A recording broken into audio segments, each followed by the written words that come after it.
de la Ligue démocratique, je voudrais vous saluer, vous remercier, saluer le secrétaire général Nicolas Ndiaye, saluer le président du parti Yorodé, saluer tous les ministres et responsables qui sont là. Koo xamul noo koy def ni mu la def a tax Nicolas tout comme Yorodé ay nit ñu baax lañu yàlla seede na ni bañoon a ñëw moo gënoon a jaadu ndax dama nekk ci defar dossier bu ma war a déposer ndax lii yëpp bu noppiwul bu ñu deful dossier daanaka congrès bi mën naa bañ a am njariñ te it dafa am foo xam ne président daf ma faa yebal ci Tambacounda te xam ngeen ni aéroport ba sécurité mayewul ñu fay décoller bu timis passé kon xat na Nicolas, merci pour la compréhension. Je voudrais vous dire, après vous avoir salué et vous avoir transmis les salutations du président de la coalition, Benno Bokk Yakaar, le président Macky Sall. Je vous demande de l'applaudir plus fort.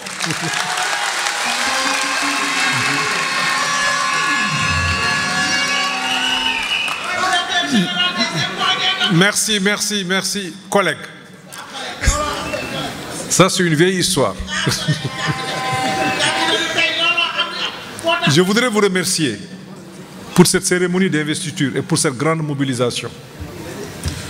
Nous connaissons tous la LD démocratique, la Ligue démocratique. Un parti sérieux, avec des gens rigoureux, engagés exclusivement pour la construction du Sénégal. Camarades, sachez qu'on va continuer l'aventure avec vous.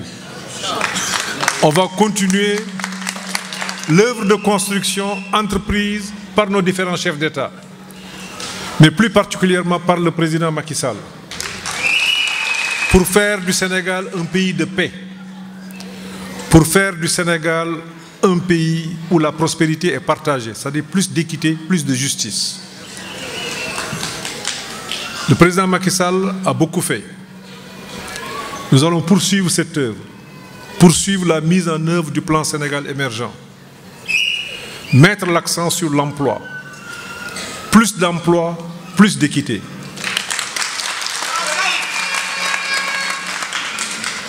Nous nous y engageons. Nous nous engageons à préserver la sécurité, l'unité du pays. C'est notre première richesse. Sénégal dëkku jàmm la. Lu jàmm jar war nañ ko jënd. Loolu bokk na ci li nga xam ni dinañ ci def lu ñu mën mais amuñu ci njàqare.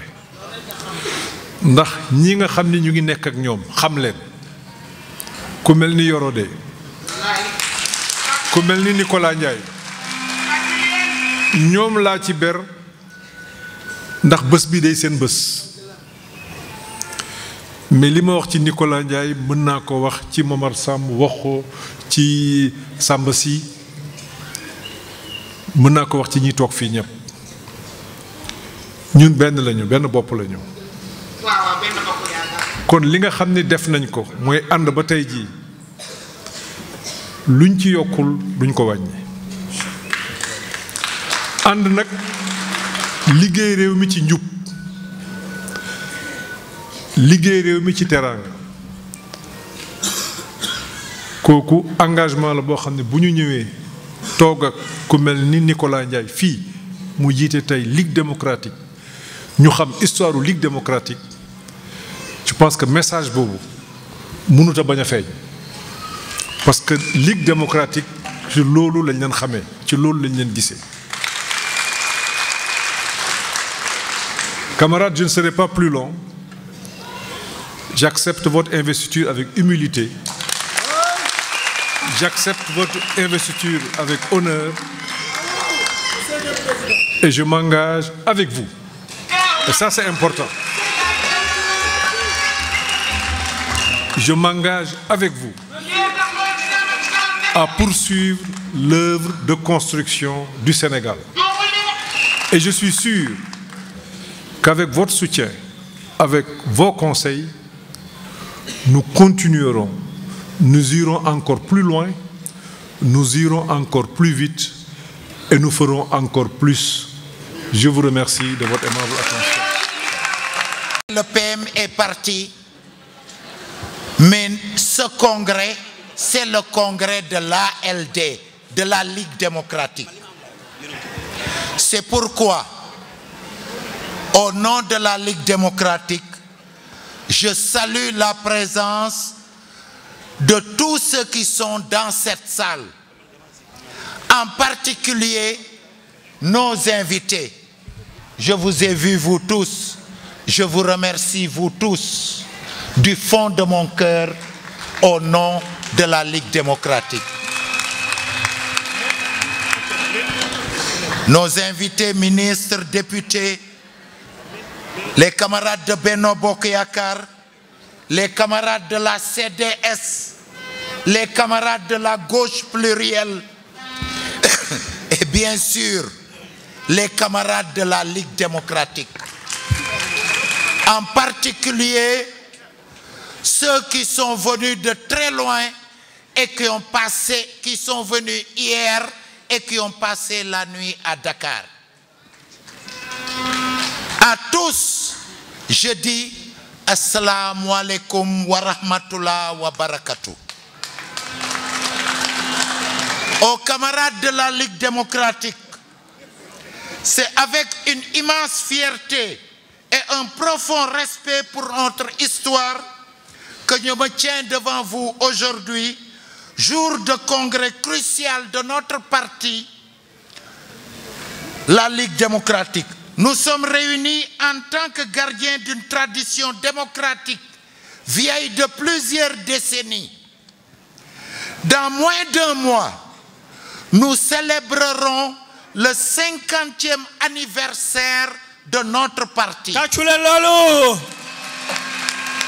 Une tradition qui a forgé la Ligue démocratique en une force inébranlable dans le paysage politique de notre nation. Notre parti, la Ligue démocratique, puise sa force dans son histoire, une histoire riche en lutte, en sacrifice et en victoire. Depuis notre fondation, nous avons été les défenseurs infatigables de la démocratie, des droits fondamentaux et de la justice sociale. Nous avons été la voix de ceux qui sont restés dans l'ombre, luttant pour l'égalité et l'inclusion. En guise d'exemple, nous avons contribué, bien avant la légalisation des partis en 1981, à l'émergence des syndicats autonomes, SUDES, SUTSAS, SDTS, UDEN, UNSAS, SUTELEC, etc. Chers camarades, rappelons-nous les moments difficiles où notre parti a été mis à l'épreuve. Nos camarades étaient emprisonnés, radiés, leur salaire suspendu, leur carrière professionnelle compromise. Dans ces moments, nos camarades ont fait preuve d'une résilience extraordinaire face aux défis. C'est cette résilience qui a forgé notre caractère et a montré au monde que la Ligue démocratique n'est pas simplement un parti politique, mais une force qui transcende les épreuves. Au fil des années, nous avons forgé des alliances. Par exemple, nous avons contribué à mettre en place le pôle de gauche, l'Alliance SOPI, la CA 2000, CPC-G10-LD, la CPA, le Front Siggil Sénégal, Benno Siggil Sénégal et aujourd'hui Benno Bokk Yakaar. Applaudissez! Nous avons bâti des ponts entre les communautés et travaillé sans relâche pour promouvoir à travers les médias.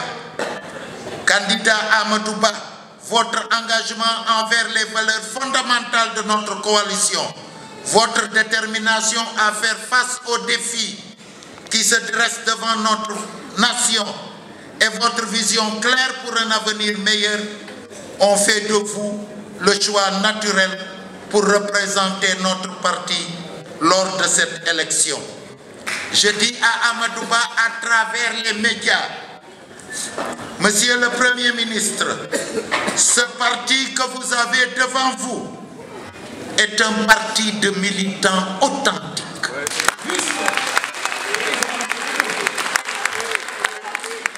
Certains y ont mis 20 ans, d'autres 30 ans, d'autres encore 50 ans.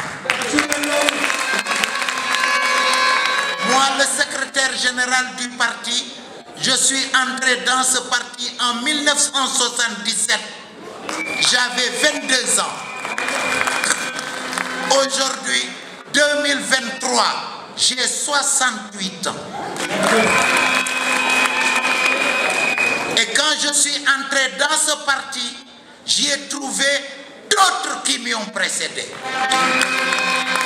En l'occurrence, Yorodé était déjà dans le parti. Bakar Guissé, Bakar était